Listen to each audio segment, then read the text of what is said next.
আরে মালিক ওখানে কথা বলতেছে, তাড়াতাড়ি করে গাড়ির রংটা চেঞ্জ করে দি যাতে মালিক বুঝতে না পারে এটা তার গাড়ি। নাম্বার প্লেট দেখে বুঝবে, নাম্বার প্লেটও চেঞ্জ করে দি, অন্য নামে দিয়ে দিই। আরে বেটা গাড়ি তাড়াতাড়ি কালো রং থেকে লাল রঙে হয়ে যায় যাতে মালিক এসে বুঝতে না পারে। আরে গাড়িটা রং করা হয়ে গেছে, এবার যেভাবে হোক মালিকের কাছ থেকে চাবি চুরি করতে হবে।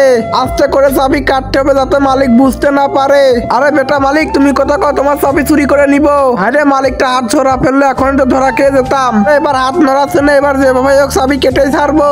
তার আগে তুমি যদি চাও তোমার মা 100 বছর বেঁচে থাকুক তাহলে এই ভিডিওতে একটা লাইক করে চ্যানেলটা সাবস্ক্রাইব করো।